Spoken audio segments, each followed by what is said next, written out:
Hello students, आज का हमारा टॉपिक है नॉर्मल डिस्ट्रीब्यूशन। ठीक है, तो ये जो टॉपिक है स्टैटिस्टिक्स के पॉइंट ऑफ व्यू से बहुत ही इम्पोर्टेंट टॉपिक है। इस डिस्ट्रीब्यूशन का यूज़ करके मतलब ये जो डिस्ट्रीब्यूशन है काफ़ी सारे डिस्ट्रीब्यूशन के लिए ये हेल्पफुल है और स्टैटिस्टिक्स में इसका बहुत ही एक इम्पोर्टेंट रोल है। ठीक है, तो चलिए स्टार्ट करते हैं इस टॉपिक को। ठीक है, सबसे पहले बात करेंगे कि हमने देखा था कि रैंडम वेरिएबल के दो टाइप्स होते हैं, डिस्क्रीट रैंडम वेरिएबल और कंटिन्यूस रैंडम वेरिएबल। तो डिस्क्रीट रैंडम वेरिएबल किसे कहते हैं? जिस रैंडम वेरिएबल की रेंज या फिर जो रैंडम वेरिएबल डिस्क्रीट पॉइंट ले रहा है। डिस्क्रीट मतलब क्या? एक तो फाइनाइट, नहीं तो काउंटेबली इन्फिनिट। इससे पॉइंट ले रहा है तो उसे हम क्या कहेंगे? डिस्क्रीट रैंडम वेरिएबल कहेंगे। ठीक है, और जो दूसरा टाइप है वो क्या है? Continuous random variable. तो कंटिन्यूस रैंडम वेरिएबल मतलब क्या? The random variable which takes infinite values. Okay, so uncountable values. So such a random variable it is called as a continuous random variable. ठीक है, तो उसके अकॉर्डिंग जो distribution है उसी के अकॉर्डिंग डिस्ट्रीब्यूशन के टाइप्स होते हैं, डिस्क्रीट डिस्ट्रीब्यूशन और कंटिन्यूस डिस्ट्रीब्यूशन। तो आपका जो नॉर्मल डिस्ट्रीब्यूशन है it is a continuous distribution. तो पहले जो दो डिस्ट्रीब्यूशन हमने देखे, बायनॉमियल डिस्ट्रीब्यूशन और पॉइसन डिस्ट्रीब्यूशन, वो कैसे थे? They are the discrete distribution. ठीक है, और normal distribution is our continuous distribution. Okay, so let's see its definition.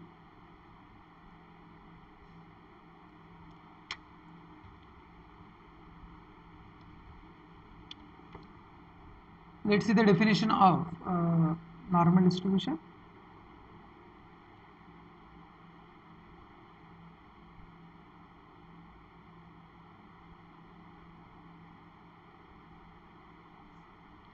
Definition. Okay. Let capital X be here. Let capital X be a continuous random variable. Be a continuous random variable.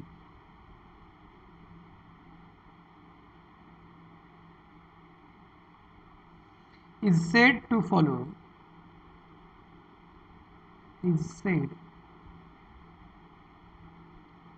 to follow normal distribution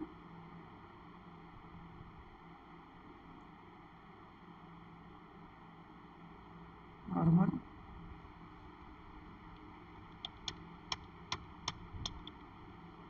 normal distribution if its PDF। ठीक है, यहाँ पे देखो अब तक हम कौन सा वर्ड यहाँ पे यूज़ कर रहे थे? PMF। तो डिस्क्रीट रैंडम वेरिएबल जो होता है उसके लिए हम PMF लिखते हैं, और जो कंटिन्यूस रैंडम वेरिएबल होता है उसके लिए हम क्या लेते हैं? PDF। ठीक है, तो if it's PDF is given by, तो प्रोबेबिलिटी डेंसिटी फंक्शन जो है उसका PDF होता है f(x). PMF को हम P of x से रिप्रेजेंट करते हैं, PDF को f of x से। So it is equals to 1 upon sigma under root 2 pi e raised to minus 1 half in the bracket x minus mu upon sigma bracket square. ठीक है, इसके बाद हम क्या लिखते हैं? इसकी रेंज। तो इसकी रेंज है, एक्स की रेंज है माइनस इन्फिनिटी टू इन्फिनिटी। और उसके बाद इसके जो पैरामीटर्स है म्यू और sigma, this are the parameters of normal distribution. तो इनकी भी रेंज है minus infinity to infinity. Sigma जो है वो पॉजिटिव है।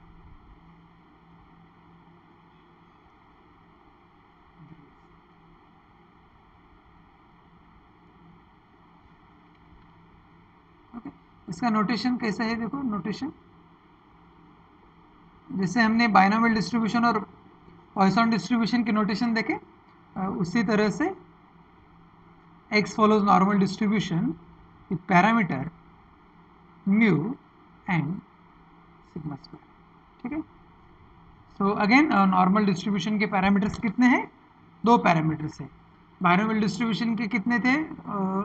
बाइनोमियल डिस्ट्रीब्यूशन के भी 2 पैरामीटर्स थे, one is n and another is p। और पॉइसन डिस्ट्रीब्यूशन का एक ही पैरामीटर था, दैट इज लैम्बडा। ठीक है, so this is the notation where mu and sigma square are where mu and sigma square are parameters of normal distribution. Are parameters of normal distribution. ठीक है, तो यहाँ पे देखिए ये हुआ आपका नॉर्मल डिस्ट्रीब्यूशन का पीडीएफ या फिर उसका डेफिनेशन, और this is the notation and mu and sigma square are the parameters of normal distribution. ठीक है, अगला कंसेप्ट देखते हैं, स्टैंडर्डाइजेशन।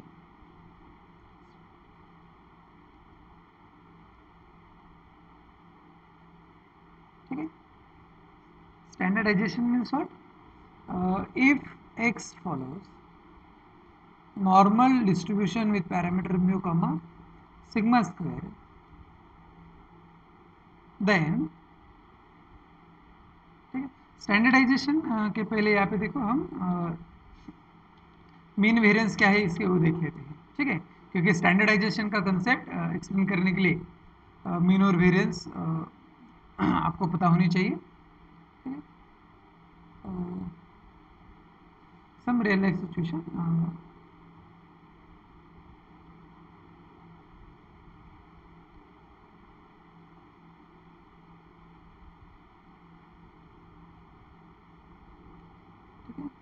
तो बहुत सारे एग्जाम्पल ऐसे हैं जिन सिचुएशन में आपका नॉर्मल डिस्ट्रीब्यूशन फॉलो करता है। ठीक है, यदि आप हाइट ऑफ द स्टूडेंट्स,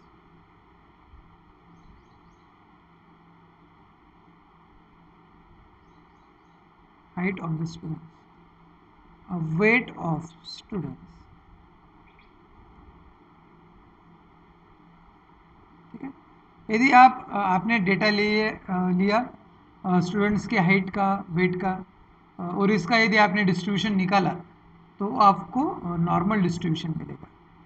ठीक है, उसके बाद आप क्या कीजिए, स्टूडेंट के मार्क्स लीजिए, marks of students of a particular class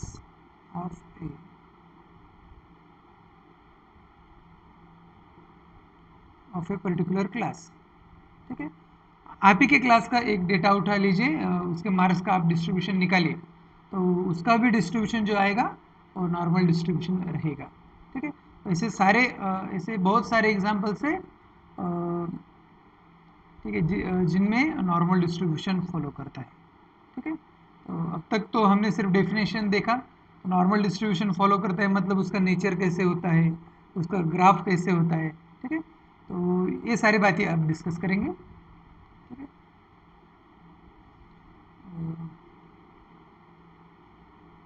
notes या फिर इसे हम रिजल्ट्स ऐसे कह लेंगे। ठीक है, नोटेशन।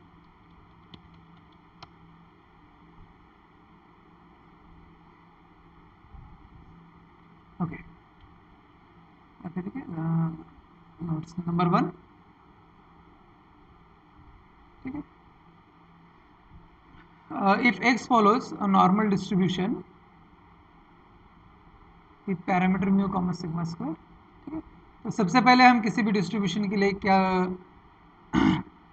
कौन सी चीज़ें फाइंड आउट करते हैं कि उसका मीन क्या है और वेरिएंस क्या है। Then expectation of x which is nothing but mean, तो नॉर्मल डिस्ट्रीब्यूशन का मीन होता है म्यू। ठीक है, एंड हैं वेरिएंस ऑफ एक्स, ठीक है, और नॉर्मल डिस्ट्रीब्यूशन का जो वेरिएंस है वो सिग्मा स्क्वायर होता है, ठीक है। तो यहाँ पे ये जो हम नोटेशन लिखते हैं, तो इस नोटेशन में this mu is our mean and sigma square is variance, ठीक है। यहाँ पे एक एग्जांपल देखिए, if x follows normal distribution with parameter 5, 16, then what is the mean and variance of this distribution? So mean is 5 and variance is 16, ठीक है। और standard deviation क्या आएगा? स्टैंडर्ड डिविएशन क्या होता है? Standard deviation is positive square root of variance. तो 16 का स्क्वायर रूट क्या आएगा? प्लस माइनस 4, ठीक है। तो पॉजिटिव स्क्वायर रूट क्या है? प्लस 4। तो इस डिस्ट्रीब्यूशन के लिए आपका स्टैंडर्ड डिविएशन क्या हो जाएगा? प्लस 4 हो जाएगा, ठीक है। तो इस तरह से आप मीन वेरिएंस स्टैंडर्ड डिविएशन निकाल सकते हैं, ठीक है। So now once you know what is the mean and variance of this distribution, now we can able to discuss standardisation, ठीक है। तो यहाँ पे देखिए स्टैंडर्डाइजेशन का कंसेप्ट डिस्कस करते हैं।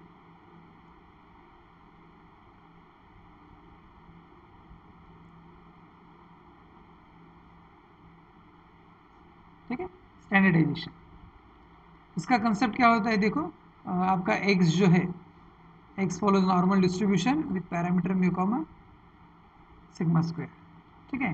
देन हम यहाँ पे एक नया वेरिएबल डिफाइन करेंगे जिसे मैं कहता हूँ z, ठीक है। ये z कैसे डिफाइन करना है? x में से उसके मीन को आपको सब्सट्रैक्ट करना है और इस पूरे क्वांटिटी को स्टैंडर्ड डेविएशन से डिवाइड करना है, ठीक है। So it is standard deviation of x which is equals to x minus normal distribution के लिए मीन क्या है? म्यू है, वेरिएंस क्या है? Sigma square. तो स्टैंडर्ड डेविएशन क्या हो जाएगा? सिग्मा, ठीक है। तो ये जो क्वांटिटी है x minus expectation of x divided by standard deviation of x, तो इस प्रोसेस को स्टैंडर्डाइजेशन कहा जाता है, ठीक है। मैं फिर से रिपीट करता हूँ, what is the standardisation process? कि आपके पास एक रैंडम वेरिएबल है, उसमें से उसके मीन को सब्सट्रैक्ट करो और इस पूरे क्वांटिटी को स्टैंडर्ड डेविएशन से डिवाइड करो।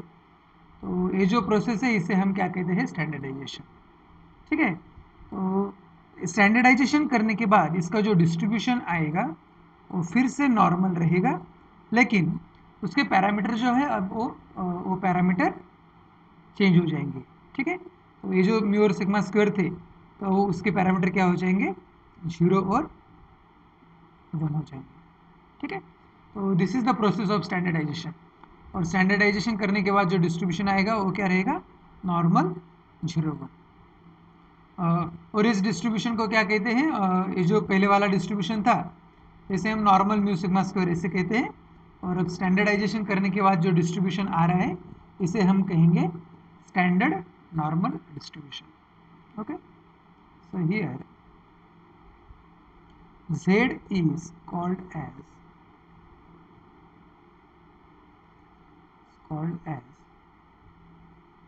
standard normal distribution,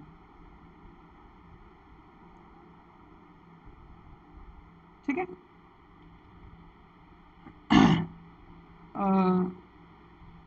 तो ये z क्या हुआ हमारा? z is our standard normal distribution, ठीक है। तो इसके लिए पीडीएफ कैसे आएगा? देखो f of z is equal to, तो हमारा जो ओरिजिनल पीडीएफ था उसमें म्यू की जो वैल्यू है उसे 0 पुटअप करो और सिग्मा की वैल्यू 1 पुटअप करो।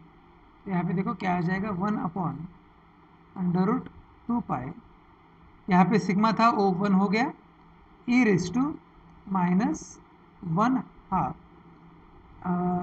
यहाँ पे देखो मैं पीडीएफ लिख लेता हूँ, 1 upon sigma root 2 pi e raise to minus 1 half x minus mu upon sigma brackets, ठीक है। तो आपका सिग्मा था 1, म्यू है आपका 0 और सिग्मा है 1। तो क्या होगा? यहाँ पे देखो म्यू 0 हो जाएगा, सिग्मा 1, तो क्या बचेगा? सिर्फ x square,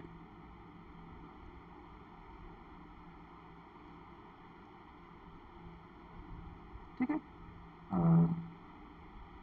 where this x is minus integral less than x less than ठीक है। तो ये रहा आपका पीडीएफ स्टैंडर्ड नॉर्मल डिस्ट्रीब्यूशन का पीडीएफ। यदि आप इसे z के फॉर्म में लिख रहे हो तो यहाँ पे f ऑफ z लिखिए और x की जगह पे भी यहाँ पे z लिखिए।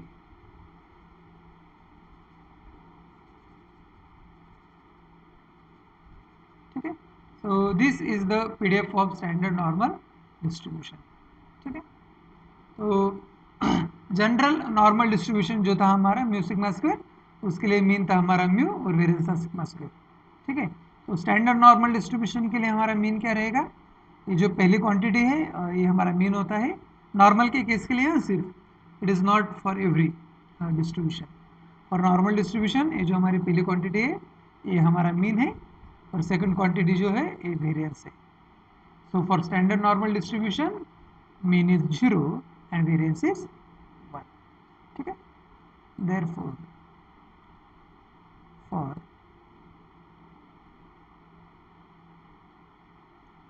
standard normal distribution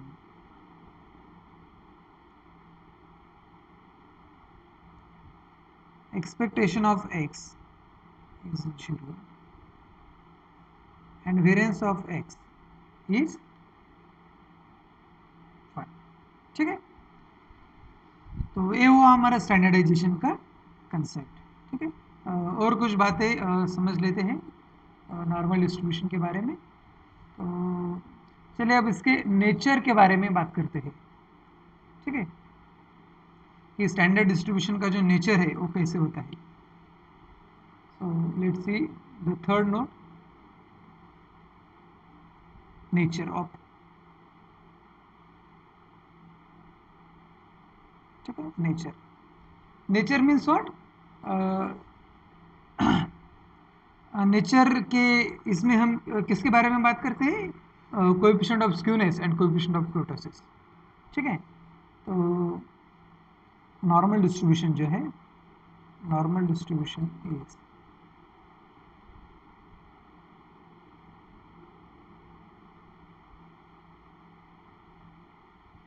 normal distribution is symmetric distribution.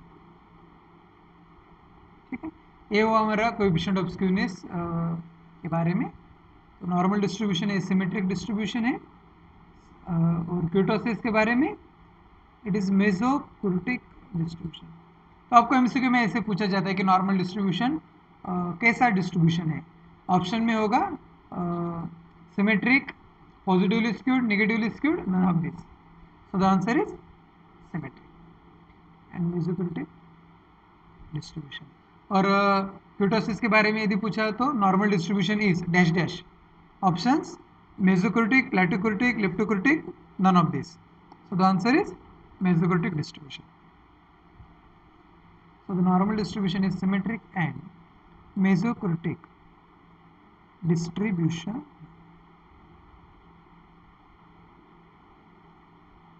ठीक है, तो सिमेट्रिक मतलब कि यहाँ पे इसका ग्राफ लेके समझ लेते हैं।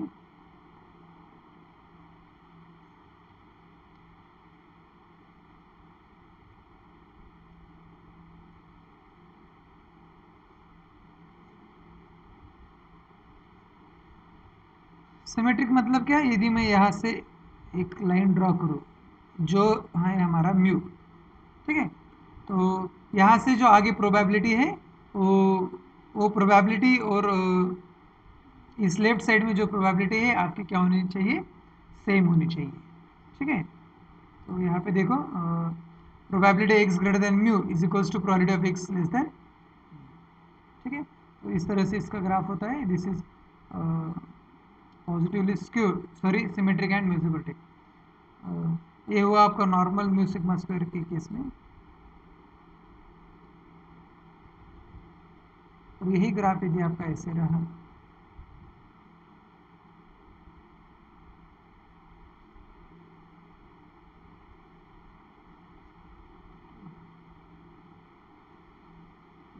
जीरो। ओके, सो तो it is from minus infinity to infinity, it is also from minus infinity to, ठीक है। तो ये है आपका नॉर्मल, स्टैंडर्ड नॉर्मल डिस्ट्रीब्यूशन। यहाँ पे मैंने सिग्मा के बारे में कुछ नहीं लिखा क्योंकि अगले पॉइंट में हम सिग्मा के बारे में डिस्कस करेंगे,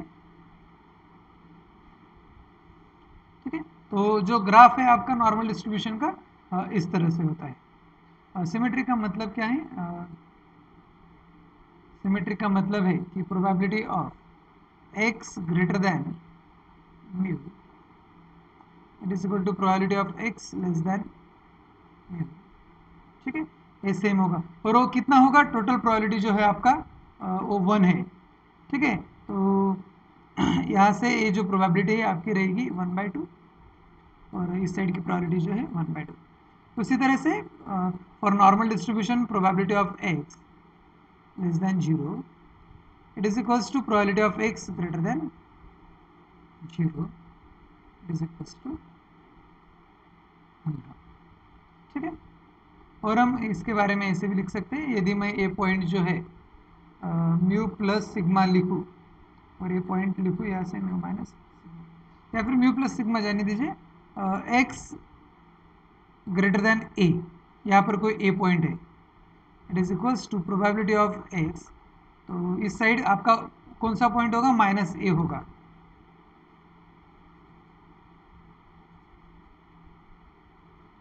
समझ लीजिए ए पॉइंट ए है और ये माइनस ए है, तो इस साइड की जो प्रोबेबिलिटी है वो सेम रहेगी। तो probability x greater than a, it is equals to probability of x less than minus, ठीक है। तो ये आपका मीनिंग है सिमेट्रिक डिस्ट्रीब्यूशन का। और ये जो चीज़ें हैं हमें कहाँ पे काम आने वाली है? जब हम नॉर्मल डिस्ट्रीब्यूशन के लिए प्रोबेबिलिटी निकालने का जो कंसेप्ट है वो जब पढ़ेंगे तो ये बातें हमें काम में आने वाली है, ठीक है। तो चलिए अब देखते हैं कि अगला पॉइंट हमें क्या डिस्कस करना है, एरिया, ओके। तो यहाँ पे देखिए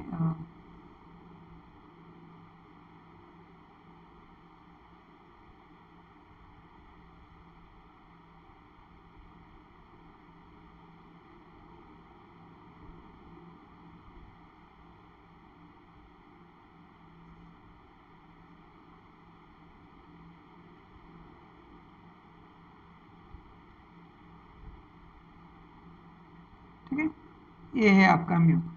यहाँ से जो स्टैंडर्ड डेविएशन है समझ लीजिए ये है आपका 1 सिग्मा। तो वैसे ही ठीक है, यदि मैंने यहाँ पे सिग्मा ऐड किया तो इस साइड क्या करना पड़ेगा? सब्सट्रैक्ट करना पड़ेगा। यदि मैं यहाँ पे म्यू प्लस 2 सिग्मा करूँ तो इस साइड क्या करना होगा? म्यू माइनस 2 सिग्मा करना होगा। यदि मैं इस साइड म्यू प्लस 3 सिग्मा करूँ तो इस साइड क्या करना होगा? म्यू माइनस 3 सिग्मा करना होगा, ठीक है। तो यहाँ पे देखिए इससे क्या कहते हैं कि म्यू से 1 सिग्मा, ठीक है, 1 सिग्मा ये जो डिस्टेंस है, तो इसमें जो आपका एरिया है वो कितना कवर कर रहा है, ठीक है। तो ये जो एरिया होता है लगभग 68% एरिया ये 1 सिग्मा आपका कवर कर लेता है, ठीक है। तो इसे प्रोबेबिलिटी के फॉर्म में कैसे लिखते हैं? देखो कि probability of mu minus sigma less than x,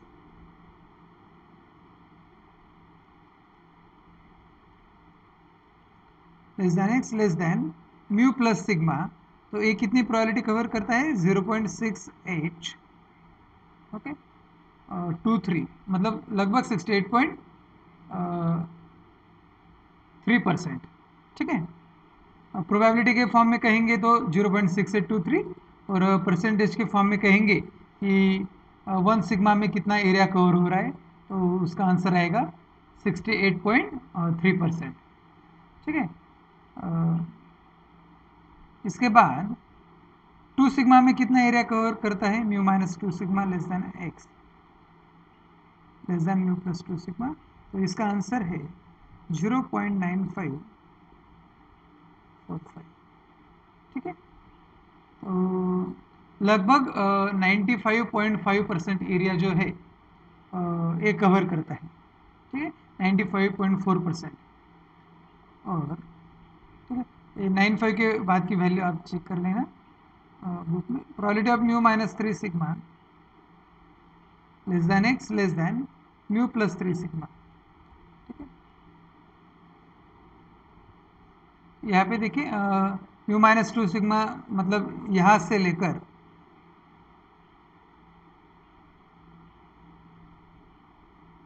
ठीक है, यहाँ से लेकर यहाँ तक, ये जो येलो वाला था तो वो केवल यहाँ पे था, ठीक है। और जो लास्ट वाला जो है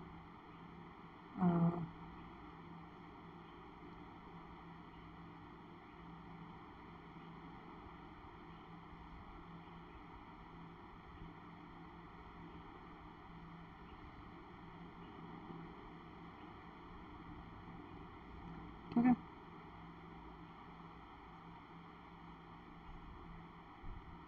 टोटल यहाँ पे देखो ऐसे काम करते हैं, आपको ज़्यादा क्लियर होगा।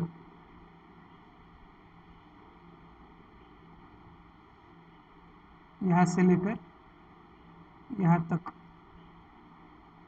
ठीक है, आपका 0.6823 प्रोबेबिलिटी है। इसके बाद म्यू माइनस 2 सिग्मा से लेकर म्यू प्लस 2 सिग्मा तक यहाँ की जो प्रोबेबिलिटी है 0.9544 या फिर 45। और लास्ट की जो है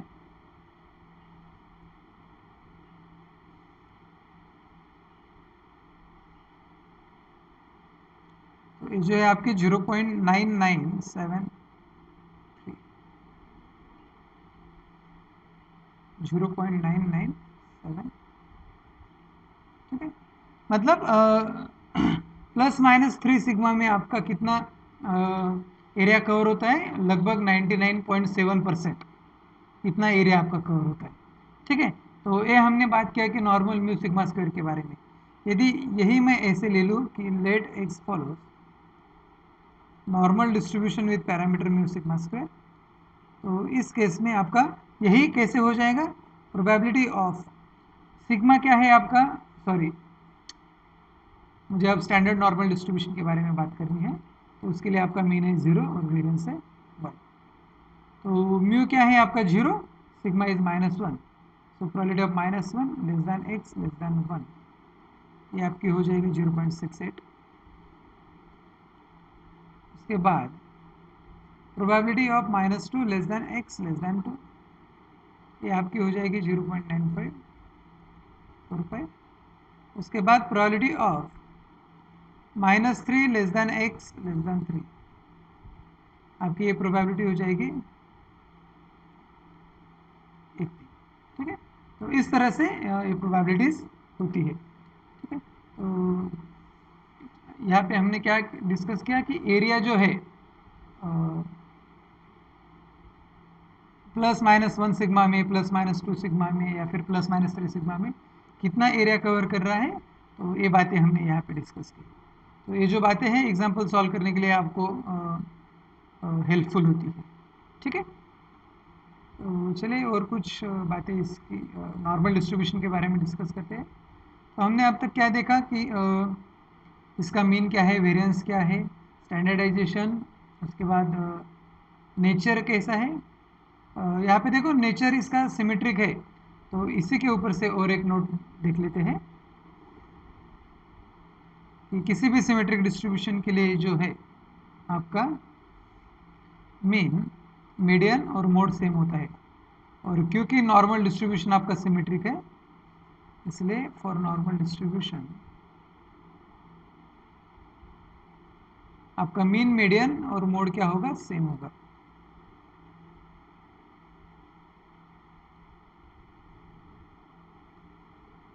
मीन, मीडियन और मोड क्या होगा, सेम होगा। और इसकी वैल्यू क्या आएगी, म्यू आएगी, ठीक है।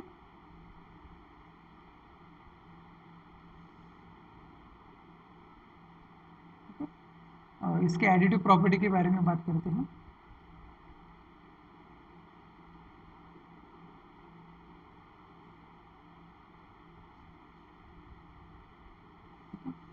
let x follows normal distribution with parameter mu1 comma sigma 1 square, y follows normal distribution with parameter mu2 comma sigma 2 square.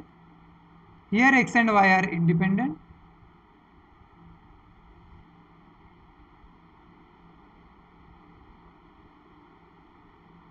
Here x and y are independent. Then x plus y का जो distribution है ये आपका फिर से normally आता है और हम क्या करते हैं इसका मीन जो है mu1 प्लस mu2 इन दोनों का एडिशन करेंगे और वेरिएंस का भी एडिशन करेंगे, sigma 1 square plus sigma 2 square. ठीक है, तो यहाँ पे देखिए और कुछ बातें हैं क्या देख लेते हैं।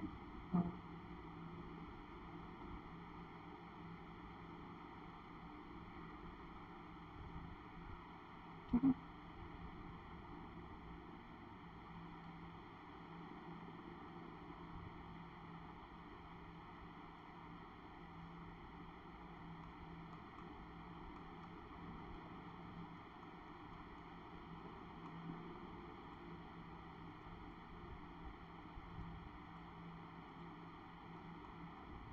ठीक है, यहाँ पे देखो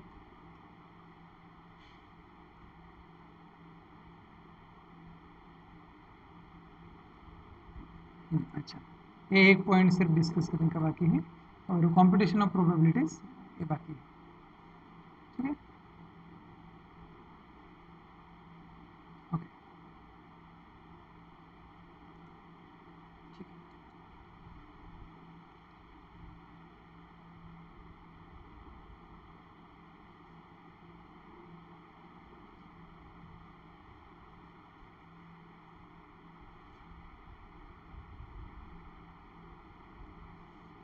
यहाँ पे देखिए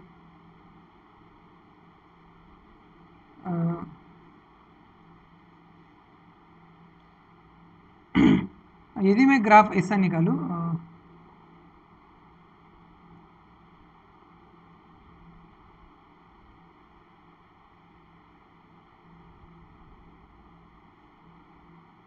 ठीक है, उसके बाद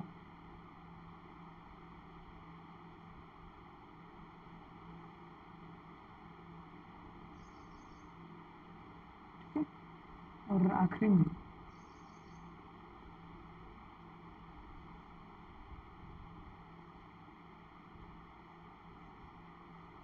ठीक है, समझ लीजिए प्रॉपर वे से। ठीक है, तो यहाँ पे देखिए ये जो पहला ग्राफ यहाँ पे निकल आया है, ठीक है, मैं इसे फर्स्ट ऐसे नोटेशन देता हूँ, this is second and this one is. तो यहाँ पे देखिए क्या है आपका ये जो मिडल पॉइंट है ये है हमारा मीन। तो ये जो मीन से जो वेरिएशन हो रहा है डेटा का, ठीक है, तो यहाँ पे देखिए हमारा डेटा जो है सिर्फ यही तक स्प्रेड हुआ है। तो जितना आपका जो एक क्रोटोसिस है, क्रोटोसिस मतलब ये जो पीक है जितना ज़्यादा जाएगा उतना इसका मीनिंग क्या है कि वेरिएशन जो है डेटा में कम रहेगा। Okay, so here in the first case sigma is minimum. ठीक है, और we say that here it is a small sigma. उसके बाद देखो ये जो दूसरा सेकंड वाला कर्व मैंने निकाला है, ठीक है, इतना प्रॉपर नहीं आया है, इसे हम कहेंगे मेजोक्रोटिक। ठीक है, और जिसमें क्या हो रहा है आपका वेरिएशन जो है इस फर्स्ट केस से थोड़ा ज़्यादा हो रहा है, तो इसे कहेंगे मॉडरेट वेरिएशन। ठीक है, और थर्ड केस में जो है आपका जो मीन से डेटा वेरी हो रहा है तो वो बहुत ही ज़्यादा यहाँ पे वेरी हो रहा है। So here is the large variation. ठीक है, बुक में एक ग्राफ दिया है, आप ये ठीक से समझ सकते हो। ठीक है, इसका मैंने यहाँ पे आपको एक्सप्लेनेशन दिया है। ओके, उसके बाद डिस्कस करेंगे कि प्रोबेबिलिटीज नॉर्मल डिस्ट्रीब्यूशन के लिए कैसे निकालनी है, computation of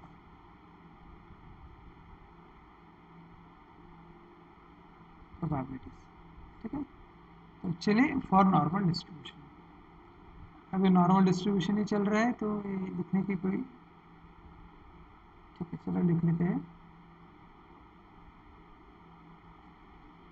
So computation of probabilities for normal distribution. Okay.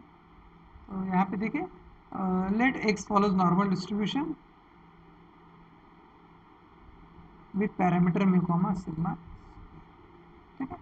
So the first step is for normal distribution के लिए हम जो प्रोबेबिलिटीज़ निकालते हैं, ठीक है, तो स्टैटिस्टिकल टेबल में जो प्रोबेबिलिटीज़ है वो स्टैंडर्ड नॉर्मल डिस्ट्रीब्यूशन के लिए है, ठीक है, ना कि नॉर्मल म्यू सिग्मा स्क्वायर के लिए है। तो आपका पहला काम क्या है कि यदि आपको normal mu sigma square distribution दिया है, so the first job is standardize it and convert it into standard normal distribution. So let x follows normal mu sigma square. Then first standardize it. Okay. How to standardize this? So z is equals to x minus mu upon sigma. This follows normal 0, 1. ठीक है. कभी कभी क्या करते हैं, आपको normal mu sigma square देते हैं और प्रोबेबिलिटीज निकालने को बोलते हैं, तो आपका पहला काम क्या है कि उसे स्टैंडर्डाइज करो। और कई बार क्या करते हैं कि आपको डायरेक्टली स्टैंडर्ड नॉर्मल डिस्ट्रीब्यूशन देते हैं और प्रोबेबिलिटी निकालने को बोलते हैं, तो उस केस में आपको स्टैंडर्डाइज करने की ज़रूरत नहीं है। ठीक है, तो यहाँ पे देखो स्टैंडर्डाइज हो गया। उसके बाद प्रोबेबिलिटीज कैसे देखना है, तो इसका ग्राफ हमने डिस्कस किया है पहले ही। यहाँ पे और कुछ चीज़ें यहाँ पे देख लेते हैं। तो यहाँ पे देखो ये है 0.0। अब जो बातें करेंगे स्टैंडर्ड नॉर्मल के लिए ही बातें करेंगे। ये है हमारा 0। तो फर्स्ट केस क्या है, कुछ बातें इसके लिए डिस्ट्रीब्यूशन आपका सिमेट्रिक है, तो इसका मीनिंग क्या है कि probability of x greater than 0 it is equals to probability of x less than 0 it is 1/2। ठीक है, क्यों? क्योंकि टोटल प्रोबेबिलिटी 1 है और जो प्रोबेबिलिटीज है ए और ए सेम है। ठीक है, इसके बाद यहाँ पे देखो, यदि मैं यहाँ पे ए पॉइंट लेता हूँ और ये माइनस ए पॉइंट लेता हूँ, so the probability of x greater than a, तो ये जो प्रोबेबिलिटी है, ये प्रोबेबिलिटी और ये प्रोबेबिलिटी क्या है, सेम है। So probability of x less than minus a, so this probabilities are same. Third one, probability of mod x less than a, तो ये कैसे निकालेंगे, probability of minus a less than x less than. ठीक है, तो यहाँ पे देखिए ए प्रोबेबिलिटी कैसे निकालेंगे, minus a less than x less than a, मतलब हमें ए प्रोबेबिलिटी निकालना है।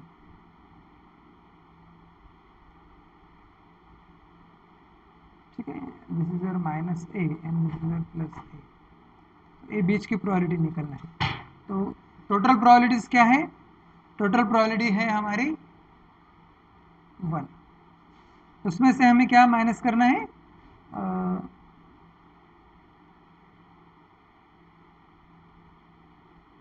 ठीक है, तो उसमें से हमें ए प्रोबेबिलिटी माइनस करना होगा और ए भी प्रोबेबिलिटी माइनस करनी होगी। ठीक है, क्योंकि बीच की प्रोबेबिलिटी नहीं करनी है। और यहाँ पे देखिए देखिए दोनों प्रोबेबिलिटी तो सेम है, तो ये दोनों को मैं ऐड कर सकता हूँ और ऐड करके ऐसे लिख सकता हूँ, it is 2 times probability of x greater than a. ठीक है, और एक इम्पॉर्टेंट बात कि नॉर्मल डिस्ट्रीब्यूशन में आप जो प्रोबेबिलिटीज देखते हैं वो ग्रेटर दैन के लिए दिख रहे हैं। ठीक है, ग्रेटर देन 0 के लिए दिख रहे हैं, तो जो हम एडजस्टमेंट करेंगे वो तो इसी तरह से करेंगे ग्रेटर देन के लिए। ठीक है, so what is the probability of mod x less than a, so 1 minus 2 times probability of x greater than a. ठीक है, तो ये आपको ध्यान में रखना है।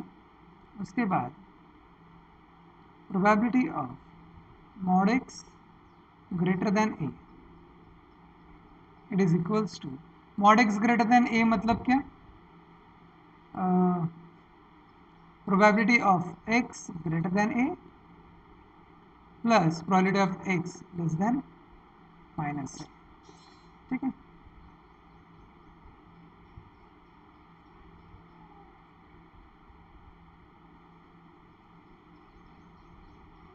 So this is a minus a, इन दोनों का एडिशन ये हुआ आपका probability mod x greater than a.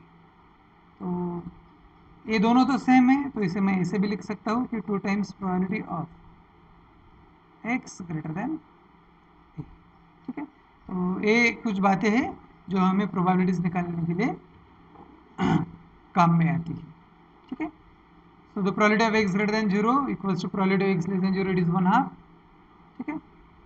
तो इन चीज़ों को ध्यान में रखें, ये चीज़ें याद कर लीजिए, आपको एग्जाम्पल सॉल्व करने में आसानी होगी, ठीक है। तो अब तक ये सारा हुआ आपका थ्योरी का डिस्कशन कि नॉर्मल डिस्ट्रीब्यूशन के लिए जो थ्योरी है वो सारी चीज़ें यहाँ पे हमने डिस्कस की। तो चलिए अब इसके एग्जाम्पल्स सॉल्व करते हैं,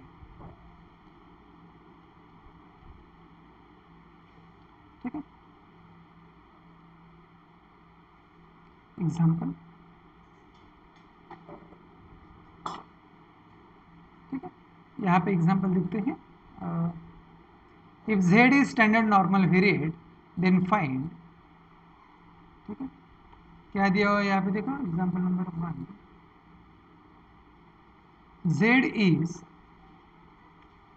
standard normal variate. Standard normal variate का मीनिंग क्या है, इट इज नॉर्मल डिस्ट्रीब्यूशन जिसका मीन है 0, वेरिएंस है 1, ठीक है। Then find probability of z greater than 0.8,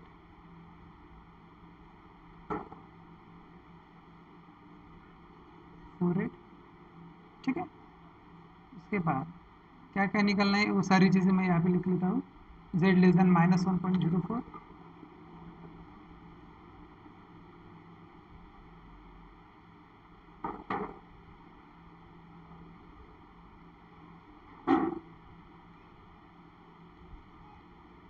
probability of -0.48,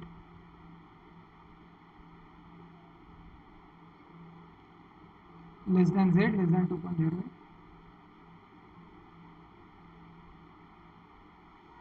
और fourth one 0.24 less than z,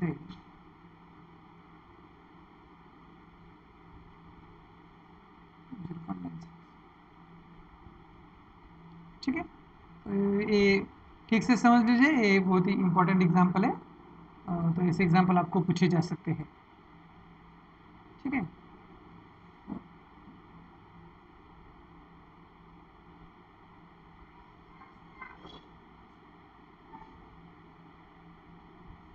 So here z follows normal distribution with parameter,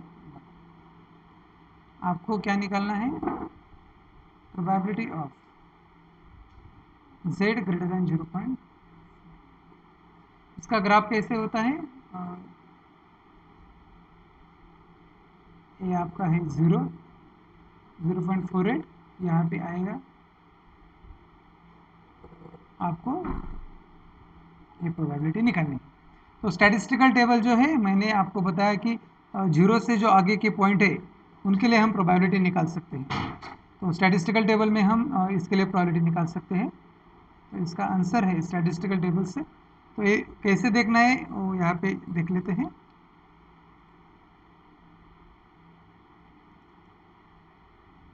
ठीक है, ये रहा आपका स्टैटिस्टिकल टेबल, जिसमें जो पहला पेज है वही आपका नॉर्मल प्रोबेबिलिटी इंटीग्रल का है। ठीक है, यहाँ पे देखो ये जो लेफ्ट में है फर्स्ट कॉलम में ये पॉइंट्स है और ये इसमें जो वैल्यूज़ है ये आपके प्रोबेबिलिटीज़ है।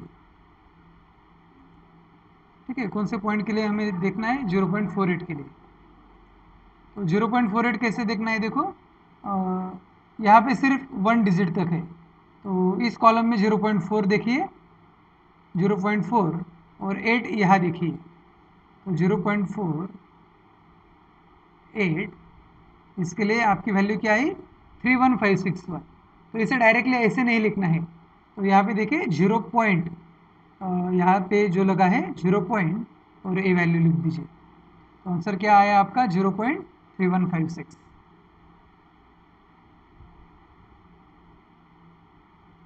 ठीक है, तो ये आंसर ठीक है क्या, हम चेक कर लेते हैं।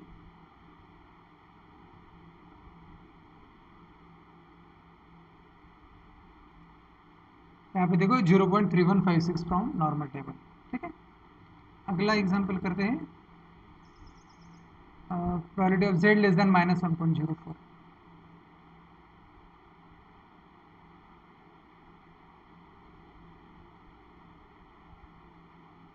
ठीक है, यहाँ पे देखो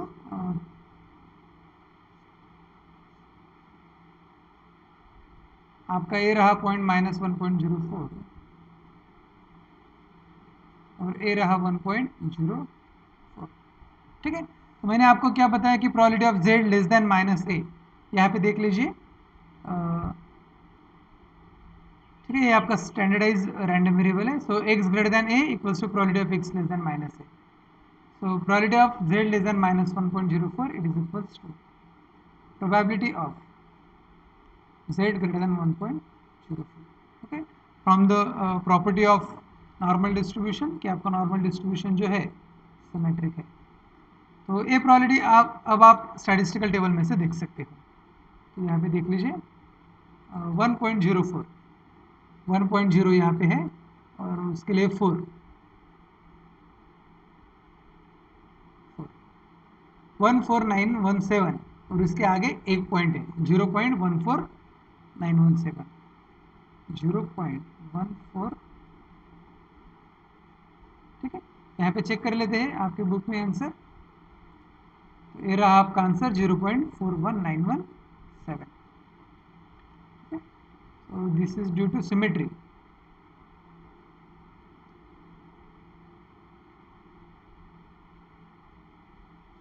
ठीक है, आई होप आपको ये समझ में आ रहा है। थर्ड प्रोबेबिलिटी निकाल रहे हैं अभी।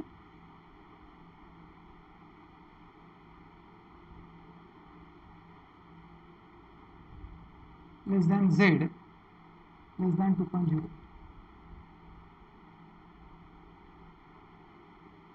ठीक है, यहाँ पे देखो सबसे पहले हमारा काम क्या है, यदि हमें कुछ समझ में नहीं आ रहा है तो उसका ग्राफ बना लो।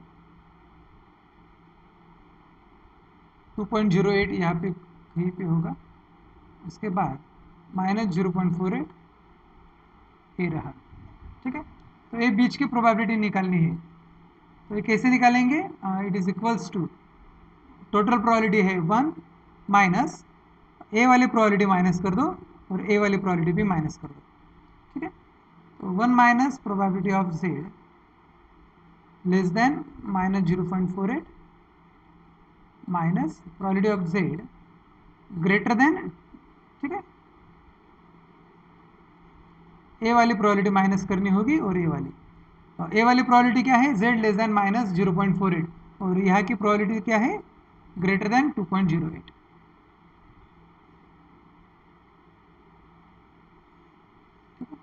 It is equals to 1 minus. अब लेस देन की प्रोबेबिलिटी तो हम देख नहीं सकते, तो from symmetry we can write this as z greater than 0.48 minus probability of z greater than 2.0। ठीक है, so this is from symmetry.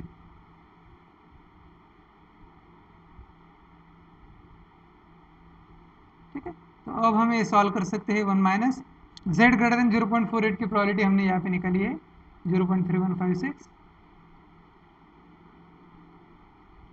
z greater than 2.08 की भी निकाल लेते हैं।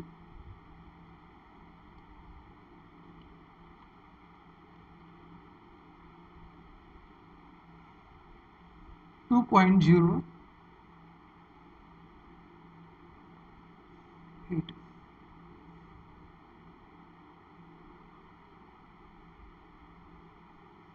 18763 0 पॉइंट, यहाँ पे देखो एक ही 0 पॉइंट था, अब इसका आंसर क्या है 0.01876, 0.01876। ठीक है, तो इसे सॉल्व करो आपको आंसर मिल जाएगा। ये वैल्यूज ठीक है क्या, ये चेक कर लेते हैं। यहाँ पे देखो 3156 है और ये 0.01878, इसका आंसर है 0.6656।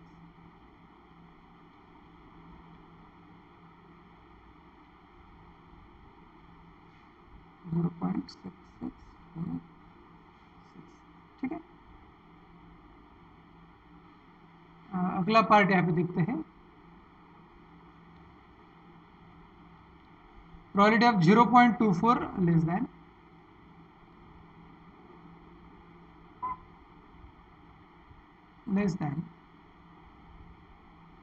z less then 0.96, z less then 0.96। ठीक है, ये कैसे सॉल्व करेंगे देखो,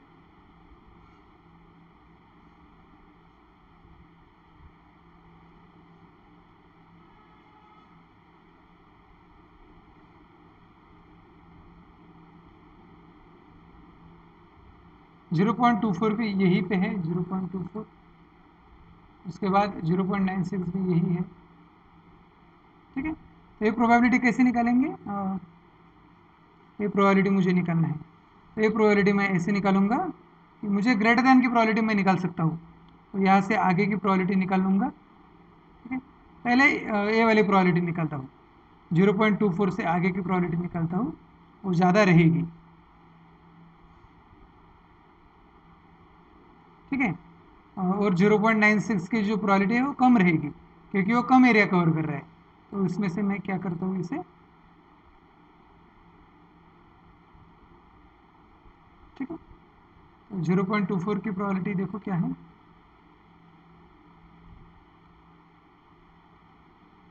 देखो वैसे ही क्या है 0.4051, या आप स्टेटिस्टिकल टेबल से भी देख सकते हो 4051 माइनस z ग्रेटर देन 0.96। अब स्टेटिस्टिकल टेबल से मैं देखता हूँ,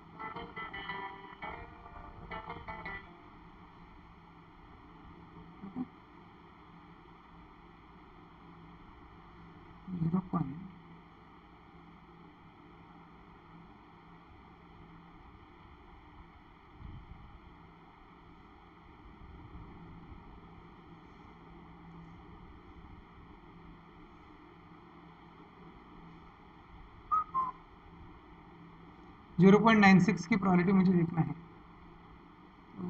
0.96 की प्रोबेबिलिटी कैसे देखेंगे, यहाँ पे ये 0.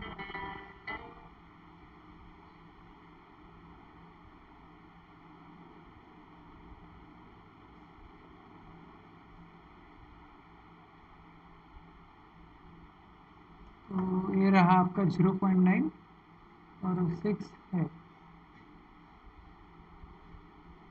ये वाला, तो 0.16853।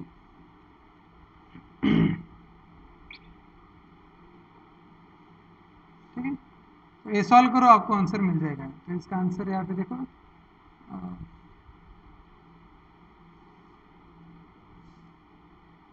ठीक है, 0.16853 है, 0.2366। ठीक है, तो आंसर है इसका 0.2366। तो इस तरह से आपको ये प्रोबेबिलिटीज निकालनी होती है। तो आई होप आपको ये समझ में आया होगा। ठीक है, और कुछ एग्जांपल्स देखते हैं। यहाँ पे देखो, यहाँ पे डायरेक्टली आपको जेड जो दिया हुआ था स्टैंडर्ड नॉर्मल दिया होता, तो कई केसेस ऐसे हो सकते हैं जहाँ पे जेड आपको स्टैंडर्ड नॉर्मल नहीं होगा, तो उस केस में आपको क्या करना होगा, उसे पहले स्टैंडर्डाइज करना होगा और उसको सॉल्व करना होगा। ठीक है, तो यहाँ पे बहुत सारे एग्जांपल दिए हुए हैं, इसकी आप प्रैक्टिस कर सकते हैं। तो इसके पहले और एक एग्जांपल सॉल्व कर लेते हैं।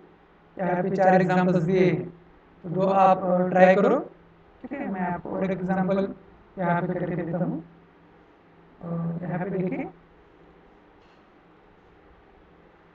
The mean height of 1000 students at a certain college is 165 centimeter and standard deviation is 10 centimeter. ठीक है, so the assuming normal distribution, तो यहाँ पे क्या दिया हुआ है, यहाँ पे देखो एग्जाम्पल नंबर 2। ठीक है, यहाँ पे एक रैंडम वेरिएबल जो है एक नॉर्मल है जिसका मीन है the mean height of 1000 students, ठीक है, ये मीन नहीं है, हाँ, इसका मीन क्या है, 165 and sigma is 10, mean is 165, sigma 10 है तो वेरिएंस क्या है उसका स्क्वायर, ठीक है। तो यहाँ पे जो मीन है, mean is equal to mu, it is 165, और आपका जो वेरिएंस है सिग्मा स्क्वायर इज 100, तो सिग्मा क्या है 10, ठीक है। निकालना क्या है देखो, find the number of students whose height is greater than 172, ठीक है। तो x क्या है हमारे यहाँ पे, हाइट ऑफ स्टूडेंट, तो यहाँ पे क्या निकालना है, ग्रेटर देन 172, तो आपको क्या निकालना है, probability of x greater than 172, तो पहले केस में आपको निकालना है x ग्रेटर देन 172, और सेकंड केस में क्या निकालना है कि हाइट बिटवीन 159 एंड 178, तो हाइट बिटवीन 159 एंड 178, ठीक है। तो ये प्रोबेबिलिटी आपको निकालनी है, तो ये कैसे निकालेंगे देखो, सिंपल है। So the first probability of x greater than 170, तो मैंने आपको बताया कि प्रोबेबिलिटी जो है स्टैंडर्ड नॉर्मल के लिए निकालते हैं, तो यहाँ पे देखिए क्या स्टैंडर्ड नॉर्मल है, नहीं, ठीक है। तो हमारा पहला काम क्या है कि इसे स्टैंडर्डाइज करो, तो यहाँ पे देखो x माइनस, स्टैंडर्डाइज कैसे करते हैं, x minus mu upon sigma greater than 172 minus mean क्या है 165 और सिग्मा क्या है 10, so it is equals to probability of x minus mu upon sigma is z greater than this 7 upon 10, which is equals to probability of z greater than 0.7, ठीक है। तो अब ये स्टैटिस्टिकल टेबल में से आप देख सकते हो, अब ये कैसे देखना है आपको मैंने बताया हुआ है, ठीक है। तो ये स्टैटिस्टिकल टेबल से देखो आपको आंसर मिल जाएगा। इस सेकंड वाला कैसे सॉल्व करेंगे, उसी तरह से सॉल्व करेंगे जैसे फर्स्ट वाला सॉल्व किया, कैसे करना है देखो, 159 less than x less than 178, ठीक है। It is equals to probability of 159, इसमें से मीन माइनस करो, मीन है आपका 165 और स्टैंडर्ड डेविएशन से डिवाइड करो, ठीक है, minus sigma less than 178 minus 165, it is equals to probability of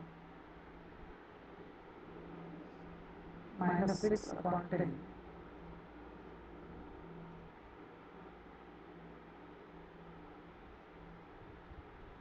so the answer is probability of minus 0.6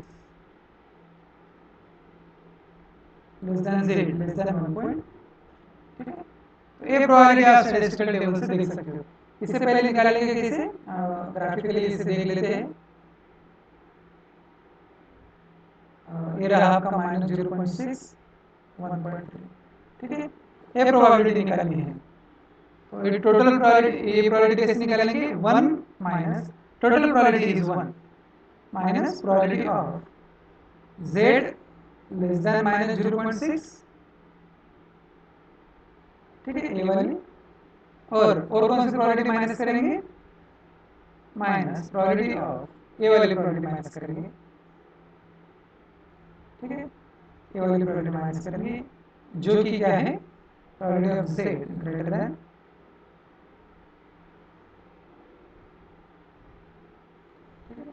so it is equals to 1 minus probability of z less than minus 0.6 means z greater than 0.6, ठीक है, due to symmetry minus probability of z greater then 1.3, तो ये value statistical table से देख लो, आपको answer मिल जाएगा, ठीक है। तो इसमें हमने नॉर्मल डिस्ट्रीब्यूशन के बारे में इस लेक्चर में देखा कि नॉर्मल डिस्ट्रीब्यूशन होता क्या है, उसके बहुत सारे प्रॉपर्टीज हमने डिस्कस की और इसके एग्जांपल भी डिस्कस किए, ठीक है। तो आप इसे ठीक से प्रैक्टिस करो, और आपका इस लेक्चर के साथ ये जो यूनिट है, ये यूनिट आपके यहाँ पे खत्म हो रहा है, ठीक है। So for this lecture we stop here, thank you.